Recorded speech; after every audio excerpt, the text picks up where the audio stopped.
Somaliland waxaa la filayaa in maalinta Arbacada uu soo gaaro wasiirkii hore arrimaha dibadda xukuumadda Axmed Maxamed Maxamuud Silaanyo Dr. Maxamed Cabdilaahi Cumar oo ay Soomaalidu ama Somaliland u yaqaaneen shacabkeedu meeqaam sare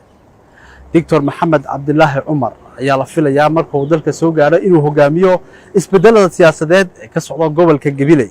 iyadoo ay xusid mudan tahay in Dr. Maxamed Cabdilaahi Cumar wasiirkii hore arrimaha dibadda Somaliland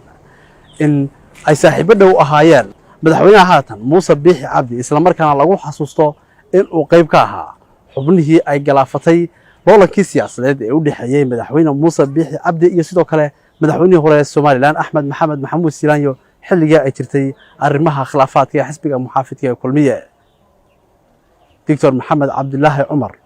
ayaa guddiga qabanqaabada ee soo dhaweyntiisa oo warbaahinta kula hadlay maanta magaalada Hargeysa waxa ay sheegeen in maalinta Arbacada 11 subaxnimo uu ka soo degi doono madaarka cigaal ee magaalada Hargeysa iyagoo bulshada ugu baaqay inay saasi uga socdaan isla markaana ka qayb qaataan soo dhaweynta Dr. Maxamed Cabdilaahi Cumar wasiirkii hore arrimaha dibadda iyo ganacsiga ee xukuumadda madaxweyne Axmed Maxamed Maxamuud Silaanyo guddiga qabanqaabada soo dhaweynta Dr. Maxamed Cabdilaahi Cumar oo arrimahaasi ka hadlaya ayaa waxay yiraahdeen dib aniga ku hadlaya magaca guddiga qabanqaabada munaasabada soo dhaweynta Dr. Maxamed Cabdilaahi Cumar wasiirkii hore arrimaha dibadda Somaliland waxaan dhammaan dadweynihii ku hawlana sugayay imaatinka Dr. Maxamed Cabdilaahi Cumar aan halkan uga weydiinaynaa inuu ku soo beegay yahay dalka oo soo gaarayo maalinta Arbacada ee bisha 15 tahay 11 subaxnimo inuu ka soo degi doono airportka magaalada Hargeysa International Airport marka waxaan halkan idinka cilaaminaynaa oo aan idinka sheegaynaa in aad halka ku soo dhaweysaan dadkii dhammaan diyaarka u ahaa inay soo dhaweeyaan kuna hawlana soo dhaweyntiisa sidaas ayaan idin sheegayaa idinku wargelinayaa waxaan ku wareejin doonaa intan Cabdi Cali Mahdi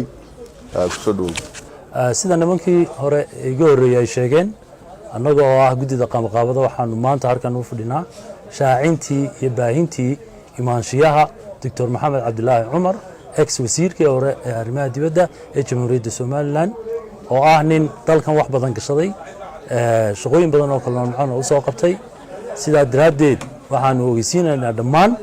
dadweynaha ku dhaqan magaalada Hargeysa iyo nawaaxiga gobolka Maroodijeex iyo nawaaxigiisaba iyo gobolka Gabileyba inay isu diyaariyaan oo si mug iyo miisaan leh ay u soo dhaweeyeen Dr. Maxamed Cabdilaahi Cumar oo ku soo beegan maalinta bisha tahay maalinta Arbacada 11 aroornimo haddii la yiraahdo uu ka soo degi doono garoonka Cigaal International Airport marka oo ah bisha 15keeda bishan aynu ku jirno 2024 bishii May sidaa daraadeed waxaan idinla socodsiinaa dhammaan meel kasta oo joogtaanba inay isku taxalluujisaan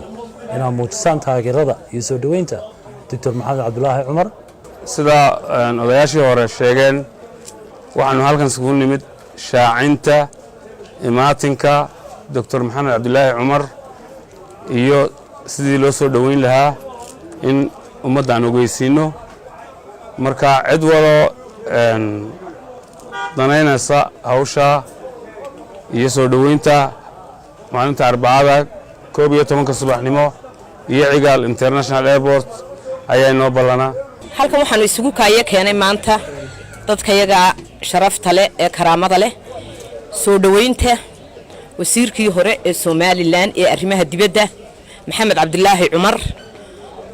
oo sharaf iyo karaamo ka mudan qaranka Somaliland dhamaantii ayaanu soo dhaweynaynaa 15 bisha maalinta Arbacada 11 waxaan leeyahay cid kasta oo danaynaysa wasiirkooda oo xalahayntiisu ahayd meeqaam heer sare ah ayaa lagu soo dhaweeyay isaga in maanta meeqaam heer sare lagu soo dhaweeyo ayaan ka codsanaynaa dadkoo dhan Gabiley Hargeysa wixii dhiig loo kaca dhamaantiin waa inoo maalinta iyo barta barbarkay ka baxdaa waa bakayla qaleen wassalaamu calaykum waraxmatullaahi wabarakaatuh Maxamed Cabdilaahi Cumar wasiirkii hore arrimaha dibadda Somaliland iyo sidoo kale waliba wasaaradda ganacsiga oo soo maray ayaa lagu xasuustaa in xilka looga qaaday xukuumadda madaxweyne Silaanyo kadib markii uu taageeray madaxweyne Muuse Biixi Cabdi oo xilligaas doonayay loolanka musharaxnimada xisbiga muxaafidka ee kulmiye markaasi oo uu shaaciyay ama la rajaynayay inuu mar kale soo sharaxo madaxweyne xilligaasi mudane axmed maxamed maxamuud silaanyo